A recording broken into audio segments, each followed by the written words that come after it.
इस कहानी की शुरुआत में हम फ्लोरिडा में रहने वाले कुछ बच्चों को देखते हैं जो गर्मी की छुट्टियां खत्म होने के बाद वापस से स्कूल जाने की तैयारियों में थे। दरअसल ये सभी बच्चे अब अपने 5th स्टैंडर्ड में चले गए थे, इसीलिए वो अपनी नई क्लास के लिए काफी ज्यादा एक्साइटेड थे और तैयार होकर अपने स्कूल के लिए निकल पड़ते हैं। अगले सीन में हम लियोनार्डो नाम के एक लिजार्ड और वेक्टर नाम के एक टर्टल को देखते हैं जो पिछले कई सालों से स्कूल के 5th क्लास में पेट एनिमल थे और उन्होंने अब तक 5th स्टैंडर्ड के बैच के बहुत सारे बच्चों और टीचर को देखा था, इसीलिए उन दोनों को लाइफ का काफी अच्छा नॉलेज था। लियो और वो टर्टल भी बच्चों की तरह ही 5th क्लास के नए बैच के बच्चों के लिए काफी ज्यादा एक्साइटेड थे क्योंकि समर हॉलिडे के दौरान वो दोनों भी काफी बोर हो गए थे अकेले। अब सभी बच्चे जब समर हॉलिडे खत्म करके अपने नए क्लास में पढ़ने आते हैं तो लियो और वो टर्टल बच्चों को और उनके बिहेवियर को देखकर उन्हें जज करने लगते हैं और आपस में खूब मस्ती करते हैं क्योंकि वो दोनों काफी अच्छे दोस्त भी थे। 5th क्लास की क्लास टीचर मिस सेलिना सभी बच्चों को बताती है कि इस बार भी उनके स्कूल में एक कंपटीशन किया जाएगा जिसमें जीतने वाली क्लास के बच्चों को मैजिक लैंड पार्क में स्पेशल डे ट्रिप पर ले जाया जाएगा। मिस सेलिना की बातें सुनकर सारे बच्चे बहुत खुश होते हैं और वो मिस सेलिना को काफी पसंद भी करते थे क्योंकि वो अपने क्लास के बच्चों से बहुत ज्यादा प्यार करती थी और उन्हें कभी भी पनिशमेंट नहीं देती थी। अब रात में जब पेरेंट्स मीटिंग में सभी बच्चों के पेरेंट स्कूल आते हैं तो सभी अपने में ही बिजी होते हैं। स्कूल के प्रिंसिपल सारे पेरेंट्स को बताते हैं कि मिस सेलिना प्रेग्नेंट है, इसीलिए वो कुछ महीनों की छुट्टी पर जा रही है। वहाँ स्कूल के प्रिंसिपल सारे पेरेंट्स को बताते हैं कि मिस सेलिना प्रेग्नेंट है, इसलिए वो कुछ महीनों की छुट्टी पर जा रही हैं और अब वो अपने बच्चे को जन्म देने के बाद ही वापस आएगी और उनकी गैर मौजूदगी में दूसरी टीचर जिसका नाम मैलकेन है वो बच्चों को पढ़ाएंगी। बच्चों के पेरेंट्स को प्रिंसिपल की ये बात बिल्कुल भी पसंद नहीं आती क्योंकि उनके बच्चे मिस सेलिना को ही पसंद करते थे और उनके अलावा स्कूल में पढ़ाने आई सारी टीचर काफी ज्यादा स्ट्रिक्ट थी। पेरेंट्स मीटिंग के बाद जब दो पेरेंट्स लियो और टर्टल के एक्वेरियम के पास होते हैं तो आपस में बात करते हैं कि उनके हिसाब से लियो जल्दी मरने वाला है क्योंकि एक छिपकली की लाइफ सिर्फ 75 साल की होती है। लियो को पता नहीं था कि वो अभी कितने साल का है, इसीलिए वो अपनी पुरानी यादों की मदद से ये पता लगाने में कामयाब रहता है कि वो उस क्लासरूम में 1949 में आया था, लेकिन वो ये कैलकुलेट नहीं कर पा रहा था कि 1949 से अब तक यानी कि 2023 तक वो कितने साल का हो गया। वो कैलकुलेशन करके अपनी रियल एज का पता लगाने के लिए क्लासरूम में इमरजेंसी अलार्म प्रेस कर देता है ताकि इमरजेंसी अलार्म से डरकर टीचर उसे और स्कूल के बाकी पेट एनिमल को स्कूल के ग्राउंड में ले जाए और वहाँ लियो दूसरे क्लास के पेट एनिमल से कैलकुलेट करा के अपने रियल एज का पता कर सके। और होता भी बिल्कुल वैसा ही है जैसा उसने सोचा था। इमरजेंसी अलार्म की वजह से स्कूल के स्टाफ लियो और बाकी पेट एनिमल को स्कूल के ग्राउंड में एक जगह पर रख देते हैं, जिसके दौरान लियो एक रैबिट से अपनी एज कैलकुलेट करा के ये पता लगा लेता है कि उसकी उम्र 74 ईयर हो चुकी है और वो जल्दी 75 का होने वाला है। वो ये जानकर बहुत दुखी होता है क्योंकि अब वो 1 साल के बाद मरने वाला था और अभी तक उसने अपनी जिंदगी को खुलकर जिया भी नहीं था। अब क्लास में बच्चों की नई टीचर मिस मैकलिन भी आ जाती है जो क्लास की पुरानी टीचर मिस सेलिना को क्लास से बाहर करके काफी स्ट्रिक्टली तरीके से बच्चों को पढ़ाना स्टार्ट कर देती है। वो एक बहुत ही पुराने ख्यालों की टीचर थी जिन्हें बच्चे बिल्कुल भी पसंद नहीं थे और वो बच्चों को बुरी तरह से टॉर्चर करती थी। वो क्लास में सभी बच्चों को बताती है कि हर दिन एक बच्चा क्लास के पेट एनिमल लियो और टर्टल को अपने साथ घर ले जाएंगे और अगले दिन सही सलामत उन्हें वापस लेकर आएंगे। लेकिन मिस मैकलिन के पूछने पर कोई भी बच्चा लियो और टर्टल को अपने साथ घर ले जाने के लिए राजी नहीं था। लेकिन समर नाम की एक लड़की जो काफी ज्यादा बोलती थी और उसके पेरेंट्स काफी ज्यादा अमीर थे, वो लियो को अपने साथ घर ले जाने के लिए राजी हो जाती है और लियो भी ये देखकर बहुत खुश होता है क्योंकि इस दौरान वो समर के घर से भागकर अपनी बची हुई लाइफ को आजाद होकर जी सकता था। समर लियो को अपने घर ले जाने के बाद अपनी फैमिली के साथ मस्ती करने में बिजी हो जाती है और इस दौरान जब लियो खिड़की से बाहर देखता है तो बहुत खुश होता है और अपने पिंजरे से बाहर निकलकर खिड़की की तरफ आगे बढ़ने लगता है। अब देखते ही देखते सुबह से शाम और शाम से रात हो जाती है, लेकिन लियो अपनी स्लो स्पीड की वजह से खिड़की तक नहीं पहुंच पाता। अब समर जब अपने कमरे में आती है तो वो लियो को उसके पिंजरे में ना पाकर परेशान हो जाती है। इस दौरान लियो जब इधर नीचे गिरता है तो वो गलती से थोड़ा जोर से बोल देता है जिससे समर को पता चल जाता है कि लियो उससे बात कर सकता है और वो डरकर चिल्लाने लगती है। लियो किसी तरह उसे शांत कराता और उसे समझाता है कि अगर वो इसके बारे में किसी और को बताएगी तो साइंटिस्ट उस पर अजीब तरह के एक्सपेरिमेंट करने लगेंगे जिससे उसकी मौत हो जाएगी और वो सिर्फ समर से ही बात कर सकता है क्योंकि समर एक स्पेशल लड़की है। लियो की बात सुनकर समर शांत हो जाती है और ये जानकर काफी खुश थी कि वो एक स्पेशल लड़की है जिसकी वजह से लियो उससे बात कर पा रहा है। अब समर अपनी आदत की वजह से अपनी और अपनी फैमिली की तारीफ करने लगती है और वो लियो के सामने काफी देर से बोलती ही जा रही थी। लियो अब तक समझ चुका था कि समर की सबसे बड़ी प्रॉब्लम है कि वो जब भी किसी से बात करती है तो वो अगले व्यक्ति की बात को सुने बिना ही बोलते जाती है, जिससे स्कूल के बच्चे समर को बिल्कुल भी पसंद नहीं करते। और इसी वजह से स्कूल में उसका एक भी दोस्त नहीं है। अब समर भी इस बात को एक्सेप्ट कर लेती है कि उसके लगातार बोलने की वजह से ही उसके क्लासमेट उसे पसंद नहीं करते, जिसका उसे बहुत दुख है। लियो उसे समझाता है कि कोई भी परफेक्ट नहीं होता और वो समर को एक आइडिया देता है कि जब वो किसी से बात करना शुरू करे तो वो सामने वाले से एक सवाल पूछ ले जिससे उसे अच्छा लगेगा।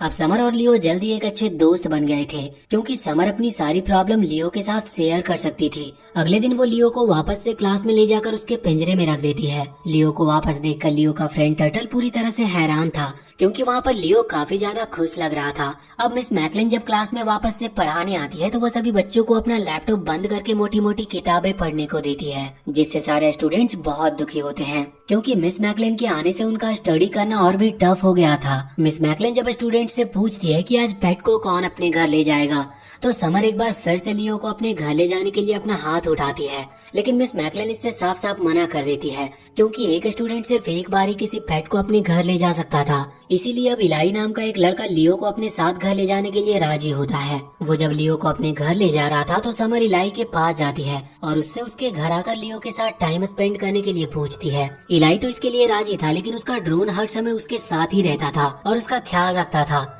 वो समर को इलाई से दूर कर देता और इलाई को मास्क लगाकर कार में बिठा देता है। दरअसल इलाई का ड्रोन काफी ज्यादा एडवांस था, जो हर समय इलाई के साथ ही रहता था और उसका ख्याल रखता था, लेकिन अब वो भी अपने ड्रोन से काफी ज्यादा तंग आ गया था। वो जब अपने घर पर होता है तो वहाँ पर भी उसका ड्रोन उसे हेलमेट और सेफ्टी सूट पहना कर रखता है, जिससे उसके घर आया उसका फ्रेंड ड्रोन से डरकर अपने घर वापस चला जाता है। मौका पाकर लियो किसी तरह इलाई के घर से भागने की कोशिश करता है, लेकिन वो ऐसा कर नहीं पाता और इस दौरान उसकी पूंछ भी कट जाती है। लेकिन इलाई का डॉग लियो की जान बचा लेता है, क्योंकि जब लियो इलाई के डॉग से बात कर रहा था तो वहाँ पर इलाई भी आ जाता है, जो लियो को अपने डॉग से बात करता हुआ देखकर पूरी तरह से हैरान था। अब इससे पहले कि इलाई इसके बारे में अपने पेरेंट्स को बताता या फिर इलाई का ड्रोन वहाँ पर आता, लियो किसी तरह उसे शांत कराता और उसे ये विश्वास दिलाता है कि वो उससे इसीलिए बातें कर पा रहा है क्योंकि वो एक बहुत स्पेशल लड़का है। इलाई ये जानकर बहुत खुश होता है और जल्दी वो दोनों एक अच्छे दोस्त बन जाते हैं। उससे बात करके लियो को पता चलता है कि इलाई अपने ड्रोन से बहुत प्यार करता है, लेकिन वो उसके एक्स्ट्रा सेफ्टी फ्रेंडली होने की वजह से काफी ज्यादा परेशान भी है और उस ड्रोन की वजह से ही वो बाकी बच्चों की तरह खुलकर जी नहीं पा रहा।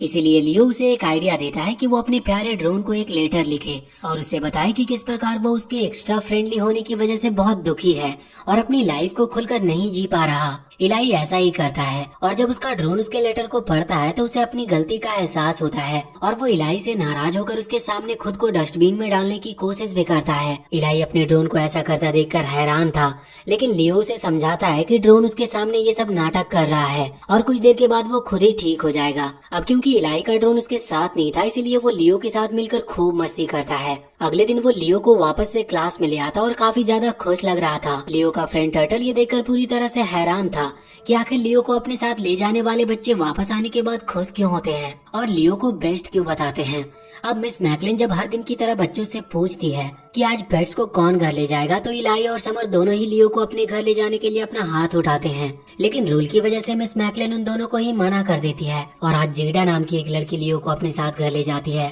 जेडा के डैड एक डॉक्टर थे और उनकी फैमिली शहर के सबसे अमीर फैमिली में से एक थी, इसीलिए जेडा हर समय दिखावा करती थी और परफेक्ट अमीर लोगों के साथ रहना पसंद करती थी। और उन दोनों की तरह ही जेडा को भी जल्दी लियो की सच्चाई पता चल जाती है कि वो बोल सकता है, लेकिन लियो किसी तरह उसे भी ये बात किसी और को बताने से रोकता है और उसे भी ये विश्वास दिलाता है कि वो एक स्पेशल लड़की है, जिसकी वजह से लियो उससे बात कर पा रहा था। लियो को जेडा की प्रॉब्लम के बारे में पता था कि वो काफी ज्यादा दिखावा करती है, जिसकी वजह से लोग उसे पसंद नहीं करते और इसीलिए वो उसको दिखावा करने से मना करता है और सभी से अच्छे से बात करने की कहता है ताकि लोग उसे पसंद करे। लियो की बात सुनकर जेडा को अपनी गलती का एहसास होता है और वो लियो से अपने बिहेवियर में बदलाव लाने का वादा करती है। लियो के कहने पर जेडा अपने स्कूल के सारे क्लासमेट को अपने बर्थडे पार्टी पर इनवाइट करती है और सभी से अच्छे से बात करती है, जिससे उसके क्लासमेट उसके इस बिहेवियर से बहुत खुश होते हैं। जेडा के डैड ने उसके बर्थडे को अच्छा बनाने के लिए बहुत से जानवरों को भी अपने घर पर लाया था ताकि उसके फ्रेंड्स और पार्टी में आए मेहमानों को अच्छा लगे। अब लियो जब पार्टी में लाए गए जानवरों से बात करता है तो उसे पता चलता है कि वो सभी काफी ज्यादा दुखी हैं और एक आजाद जिंदगी जीना चाहते हैं, लियो ये जानकर जेडा को किसी तरह सारे जानवरों को आजाद कराने के लिए राजी करा लेता है। अब जेडा जब अपने स्कूल फ्रेंड्स के साथ मिलकर किसी तरह सारे जानवरों को आजाद कर देती है और वो सभी जेडा के घर और गार्डन में इधर उधर भागने लगते हैं। जेडा और उसके फ्रेंड्स ये देखकर बहुत खुश होते हैं और वहाँ पर खूब एंजॉय करते हैं। बाकी जानवरों को वहाँ से भागते हुए देखकर लियो को एक आइडिया आता है और वो भी एक छोटे कद के हॉर्स की मदद से बबल पर बैठ के वहाँ से जंगल की तरफ जाने लगता है ताकि वो अपनी बची हुई जिंदगी आजादी से जी सके। लियो को गार्डन में ना पाकर जेडा और उसके फ्रेंड चारों तरफ लियो को ढूंढने लगते हैं क्योंकि वो लियो से बहुत प्यार करते थे। लियो जब जेडा और उसके फ्रेंड्स को अपने लिए परेशान होता हुआ देखता है तो वो चाहकर भी वहाँ से भाग नहीं पाता और वापस से बच्चों के पास आ जाता है। अगले दिन जेडा एक बार फिर से लियो को उसके पिंजरे में रख देती है और अब क्लास के सभी बच्चे लियो से बहुत प्यार करने लगे थे। लियो के फ्रेंड टर्टल को भी कुछ समझ नहीं आ रहा था कि आखिर बच्चे लियो को इतना पसंद क्यों कर रहे हैं। अब क्योंकि लियो ने क्लास के बहुत सारे बच्चों की प्रॉब्लम सॉल्व कर दिया था, इसीलिए वो खुशी से स्टडी कर रहे थे और उनकी एक्स्ट्रा एक्टिविटी भी काफी ज्यादा बढ़ गई थी, जिससे उनके पेरेंट्स और स्कूल के प्रिंसिपल पूरी तरह से हैरान थे और वो इन सब का क्रेडिट मिस मैकलिन को दे रहे थे। मिस मैकलिन भी ये देखकर पूरी तरह से हैरान थी और साथ ही काफी खुश भी थी क्योंकि पहली बार प्रिंसिपल और पेरेंट्स उनकी तारीफ कर रहे थे। बच्चे स्कूल से घर जाने के पहले लियो को खाने के लिए बग्स और कीड़े देकर जाते थे और साथ ही उन्होंने लियो को कॉल से बात करने के लिए एक स्मार्टफोन भी दिया था। एक दिन लियो के फ्रेंड टर्टल को लियो की सच्चाई का पता चल जाता है कि वो रूल तोड़कर बच्चों से बात करता है और उनकी प्रॉब्लम सॉल्व करता है और उसी की वजह से बच्चे उसे इतने ज्यादा पसंद करने लगे हैं। क्लास में जब सारे बच्चे लियो को अपने साथ घर ले जाने के लिए आपस में झगड़ रहे थे तो एंटोनी नाम का एक लड़का लियो को अपने घर ले जाने के लिए खड़ा होता है क्योंकि वो अभी तक एक बार भी लियो को अपने घर पर नहीं ले गया था। एंटोनी एक बहुत बुरा लड़का था जो बाकी बच्चों को बुली करता था, इसीलिए लियो उसके साथ जाने से डर रहा था। लेकिन लियो का फ्रेंड टर्टल भी किसी तरह छुपकर लियो के साथ एंटोनी के घर पर आ जाता है और लियो की तरह ही एंटोनी की प्रॉब्लम सॉल्व करके उसका फेवरेट बनने की कोशिश करता है। टर्टल को बोलता देखकर एंटोनी काफी ज्यादा डर गया था, लेकिन टर्टल किसी तरह उसे शांत कराता और उसके अजीब से सवालों का गलत सही जवाब देकर उसे शांत कराने की कोशिश करता है। टर्टल के जवाब से एंटोनी पूरी तरह से सेटिस्फाई नहीं था, इसीलिए आखिरकार लियो को ही उसके पास जाना पड़ता है और वो एंटोनी के सवालों का सही जवाब देता है और साथ ही वो एंटोनी को एक अच्छा लड़का बनने के लिए मोटिवेट भी करता है। क्लास के सभी बच्चे अब लियो के काफी अच्छे दोस्त बन गए थे और उन सभी को ही ये लगता था कि लियो सिर्फ उनसे ही बात कर सकता है क्योंकि वो स्पेशल है। इसीलिए उन्होंने लियो को खुद से बात करने के लिए एक स्मार्टफोन भी दिया था। अब लियो के पास काफी सारे स्मार्टफोन हो गए थे और वो काफी मुश्किल से बच्चों से बात करके मैनेज करता था और किसी को पता नहीं चलने देना चाहता था कि वो सभी से बात करता है। अब वो कंपटीशन भी काफी करीब आ गया था जिसकी तैयारी क्लास के सारे बच्चे कर रहे थे क्योंकि लियो ने उन सभी को मोटिवेट किया था कि वो मिलकर इस कंपटीशन को जीत सकते हैं। टर्टल को लियो की ये खुशी पसंद नहीं आती और वो लियो की फोन से बात करते समय वीडियो बनाकर सभी को मोबाइल के ऊपर भेज देता है, जिससे सभी को पता चल जाता है कि लियो सिर्फ उनसे नहीं बल्कि सभी से बात करता है और उनमें से कोई भी बच्चा स्पेशल नहीं है। लियो बच्चों को समझाने की कोशिश करता है कि ऐसा करने के पीछे उसका कोई गलत इरादा नहीं था, बल्कि वो तो उनके लाइफ की प्रॉब्लम सॉल्व करके उन्हें खुश करना चाहता था। इस समय मिस मैकलिन भी क्लास में आ गई थी, जिसकी वजह से उन्हें भी पता चल जाता है कि लियो इंसानों से बात कर सकता है और उसके गाइडेंस से ही उनके क्लास के सारे बच्चे इतना बेहतरीन परफॉर्म कर रहे थे। अब क्लास से सभी बच्चों के जाने के बाद मिस मैकलिन खुद लियो के पास जाती है और उसे अपने साथ अपने घर पर ले आती है। मिस मैकलिन लियो से काफी ज्यादा गुस्सा थी क्योंकि लियो ने उनके जाने के बाद उनके स्टूडेंट से बात की थी।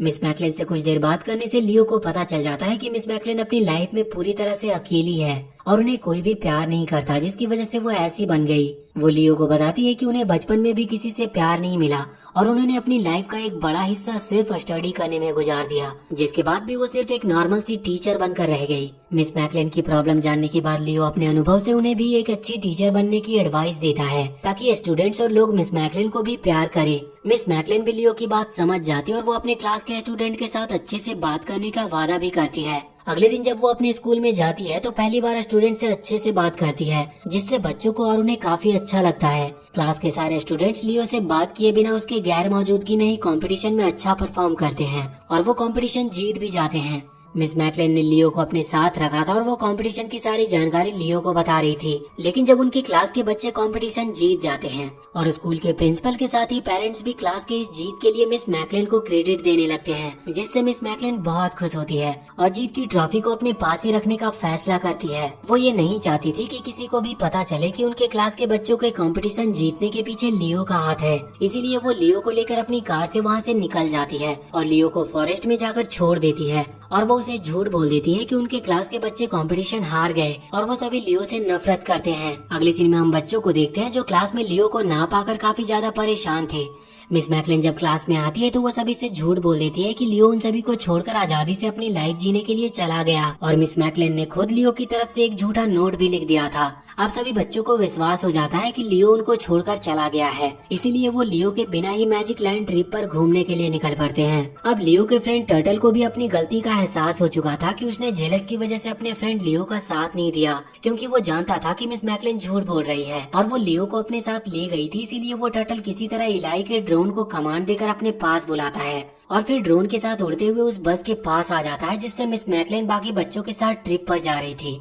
वहाँ पर वो सभी को मिस मैकलिन की सच्चाई बता देता है कि मिस मैकलिन ही लियो को अपने साथ ले गई थी और उन्होंने अब तक उनसे जो कुछ भी बोला है वो सब झूठ है। टर्टल की बात सुनकर सारे बच्चे गुस्से से मिस मैकलिन की तरफ देखने लगते हैं और अब मिस मैकलिन को भी सारा सच बताना पड़ता है कि उन्होंने ही लियो को जंगल में छोड़ा था क्योंकि वो उनके सक्सेस का क्रेडिट खुद लेना चाहती थी। अब मिस मैकलिन को अपनी गलती का एहसास हो गया था, इसीलिए वो बच्चों के साथ मिलकर लियो को वापस लाने का प्लान बनाती है। वो जब बस ड्राइवर को जंगल की तरफ ले जाने को बोलती है तो वो ऐसा करने से साफ साफ मना कर देता है, जिस बात पर गुस्सा होकर मिस मैकलिन किसी तरह बहुत मुश्किल से बस ड्राइवर को, जो बच्चों का गेम कोच था, उसे बस से बाहर निकालकर लियो को बचाने के लिए निकल पड़ती है। वहीं दूसरी तरफ जंगल में लियो को काफी मुश्किलों का सामना करना पड़ रहा था क्योंकि उसे जंगल के वातावरण में रहने का बिल्कुल भी एक्सपीरियंस नहीं था। अब लियो को जंगल में वो जानवर मिल जाते हैं जिनको उसने आजाद कराया था, इसीलिए वो सभी मिलकर लियो को जंगल में रहने में मदद करते हैं। और अब तक टर्टल भी ड्रोन के साथ जंगल में लियो को बचाने के लिए आ गया था, लेकिन उसे लियो मिलता नहीं। अब जब जंगल में लियो अपने से भी कुछ ज्यादा बूढ़े लिजार्ड से मिलता है तो उसे पता चलता है कि लिजार्ड सिर्फ 75 साल तक नहीं बल्कि इससे भी काफी लंबे समय तक जिंदा रहते हैं, जिसे जानकर लियो बहुत खुश होता है। अब लियो और बाकी के जानवरों का सामना जब खतरनाक क्रोकोडाइल से होता है तो वो लियो को अकेला छोड़कर वहाँ से भाग जाते हैं, लेकिन इससे पहले कि वो क्रोकोडाइल लियो को कोई नुकसान पहुँचाते, वहाँ पर मिस मैकलिन भी बच्चों के साथ बस में बैठकर आ जाती है, जिससे वो क्रोकोडाइल डर कर भाग जाते और बचे हुए क्रोकोडाइल को मिस मैकलिन और ड्रोन मारकर वहाँ से भगा देते हैं। लियो वापस से बच्चों से मिलकर बहुत खुश होता है और अब वहाँ पर वो टर्टल भी आ जाता है जो लियो से मिलकर बहुत खुश था और वो दोनों वापस से एक अच्छे दोस्त बन जाते हैं। और इसके बाद लियो और टर्टल वापस से क्लास में रहने लगते हैं और सभी बच्चे खुशी खुशी 5th स्टैंडर्ड को क्वालिफाई करते हैं। और इसी के साथ ये मूवी यहीं पर खत्म होती है। तो वीडियो अगर पसंद आई हो तो चैनल को सब्सक्राइब करके बेल आइकन जरूर दबा लें।